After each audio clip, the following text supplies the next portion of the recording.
But another thing you may want to consider is that if this hill is going to be fairly substantial, well, let's say we're here at this point in the hill.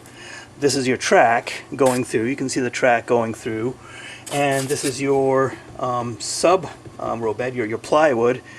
Well, go ahead and before you put your mountain in place, just cut a hole, or cut a couple of holes along the length of the track, just big enough for your hand to reach in. I mean, the bigger the better. I mean, you don't want to compromise the structural integrity of your table on which the layout is based, but if you just have to have this big blob of a mountain in place here, then you probably want to pre-plan and cut a couple of holes where you can just reach in from underneath and get to your tracks. And that's kind of how I designed my mountain areas and the tunnels there. So let me go ahead and take you over to my finished part of the layout, and I can shoot some video there and show you what I did and try to describe it here. So, okay, as you can see here, I've got these two tunnel approaches in here, two tracks diverging in there, and hopefully you can see how I laid the blocks of foam down. Let me go ahead. Oh good, that's working. Lighting from behind is working. So anyway, you can see this is a relatively short distance here, maybe 2 or 3 inches. Maybe here about 4 inches on either side. I mean, essentially you don't want to keep the trains locked or trapped inside a lengthy tube where, if they derail, you're going to have an awful time getting them out. So this is what I've done here on the layout. And you may not... So this is what I've done here on the line. Look at a little damage there. And what happens is I can just take my tunnel portal and set it in place right there.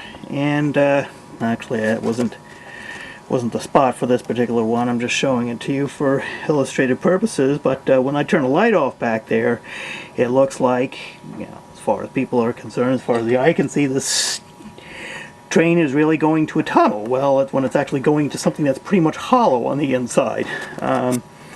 So, same thing there. It covers up the fact that there's actually no walls on either side. If I turn the light off, oh, blah, blah, blah, blah, blah. You can see that train just goes into blackness. So, that's kind of nifty how that works. Got another example of how I handled the tunnel. Like I say, short distance on either side, maybe 2-3 inches of foam to support the top here. And I made it wide enough, a little bit small, the entranceway a little bit smaller than the actual width of the tunnel portal. So that slips into there like that.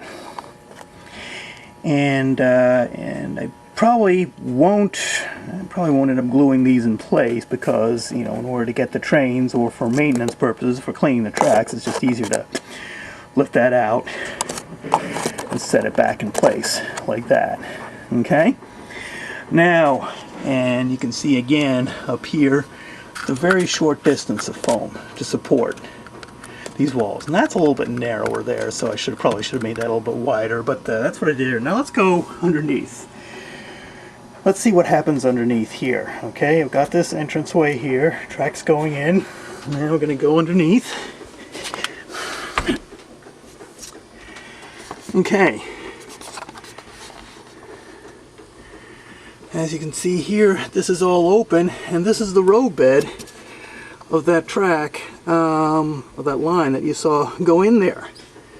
And it goes underneath, has some support bracing there for some other foam, but other than that, this is all pretty much, ouch, nailed my head, dang, open and accessible. I can reach in if there's a derailment. Well, unfortunately, they'll fall down. I haven't figured out something to deal with that to keep them from hitting the floor. Maybe put a bed sheet underneath, tack it or something underneath there to hold them in case they do fall, but that's another project. But as you can see, I can get to everything fairly easily. It's not blocked off. So this is all open frame on the inside here. You can see the other tracks going through that way from other parts of the mountain here as this thing winds its way up, all open and relatively accessible. You got this much spaghetti track going around a mountain like that. Relative is easily accessible is kind of relative, but anyway, so that's what I did in this situation. Now go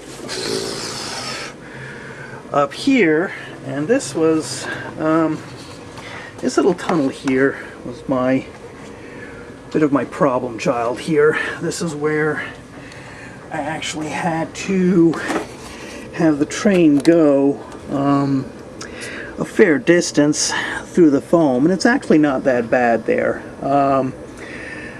Actually not as bad as I thought, maybe about 4 or 5 inches. So, and it had to go underneath here, and this is solid plywood, okay?